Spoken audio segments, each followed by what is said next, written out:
The budget bill to fund the government has passed the House and now heads to the Senate as Democrats continue to threaten a government shutdown to stop the Trump agenda. Congresswoman from New York, Claudia Tenney, joins me now. Congresswoman, look, it's all well and good that you passed this. Congratulations to the House. But do you see this bill getting the 8 Democrat senators it needs to pass, with Rand Paul already saying he's a no?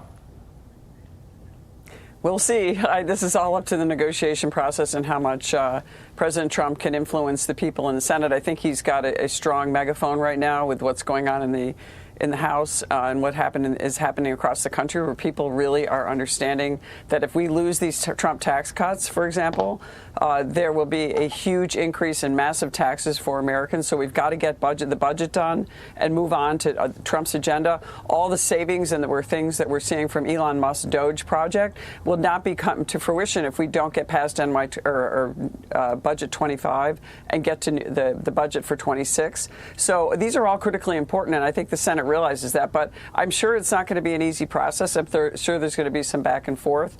But we do have a few more days before a potential government shutdown. We have until Friday, the 14th, so we will be watching. Yes. Meantime, Friday. It's coming. It's less than 48 hours. Michigan Senator Alyssa Slotkin facing backlash for comments she made about the brains of Trump voters. Where else but on The View? Listen to this. Oh, here we go. We're about to turn 250 years old, right? We're still pretty young for a country. These are our like our angry teenage years, right? We are going through this push and pull where we're happy, we're sad, we want this, we want that.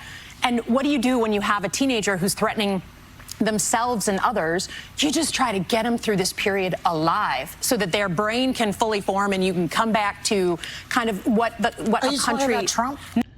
Hey, just curious, if you're watching this video, do any of you watch The View? I mean, seriously, because I've tried to watch a little bit of it, and oh my God. No, I'm talking about our country.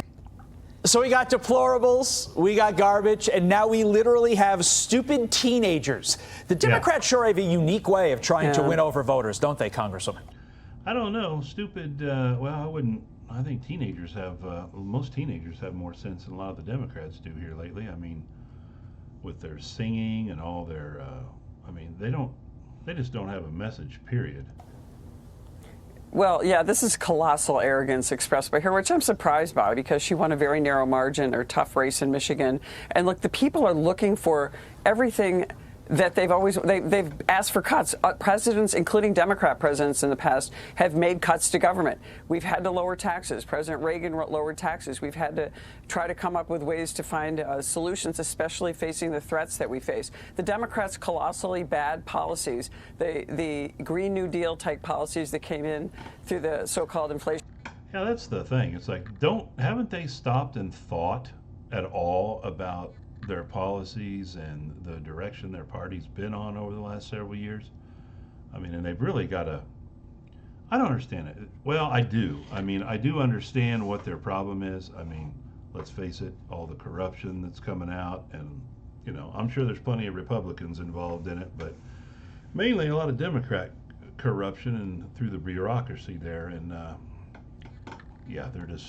I think they're spiraling. I really do. Inflation Reduction Act, which, by the way, remember the Democrats described that as the biggest green bill that's ever been passed, even though it was supposed to be reduce inflation. It didn't. It increased inflation by a total of over $1 trillion in some estimates. So, now the American people want results, and President Trump promised results and on day one, and it's hard to believe it's only been 6 or 7 weeks, but so much is getting accomplished, so much is done. Look at the border. The Americans, that was the #1 issue in my district. I have a border district, of course. Yeah, what was it? Oh, we need new legislation. That's what the media said. That's what the Biden administration said. We got to pass new legislation so we can get the border under control. And Trump walks in there and bam.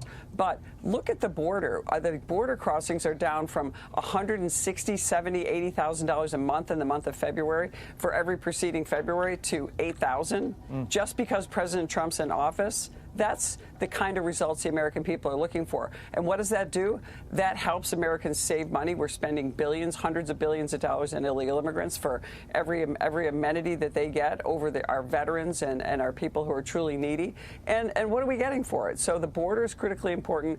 Cutting taxes, unleashing American energy. Trump is on the path to doing that. It just, it's a tough road to change habits. So I think the Democrats are really the people that are acting like teenagers, screaming and carrying on. You saw the horrible situation that with Representative Al Green, who shook his cane. By the way, a person with a cane, why are they shaking it in the air? They don't really need a cane.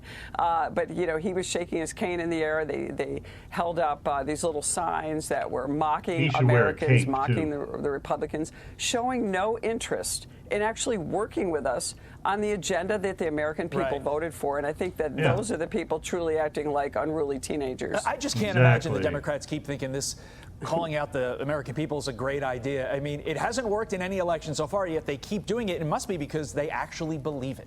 Meantime, your colleague's just introducing a bill to prevent China from controlling America's food supply chain. China controls over 90% of the vitamins used in animal food, including C and B6. How vital is a bill like this to not only our food supply, but also national security? About 30 seconds to you, Congresswoman. Absolutely. This is a great bill by my Representative Ashley Hinson, a tremendous representative from Iowa. Really important we bring our supply chains back in every way that we can. I have a bill called the Pills Act, actually, which does a similar thing. Brings our supply chains back. Vital. Yeah, got to get that land back away from China. Sorry. Vitamins and also medicines that we make should be made in this country with all of the provisions that we have, the labor standards, the FDA, all the standards we have to make these things excellent, safe for American citizens. We aren't getting that kind of oversight and security when they're produced in places like China. Right.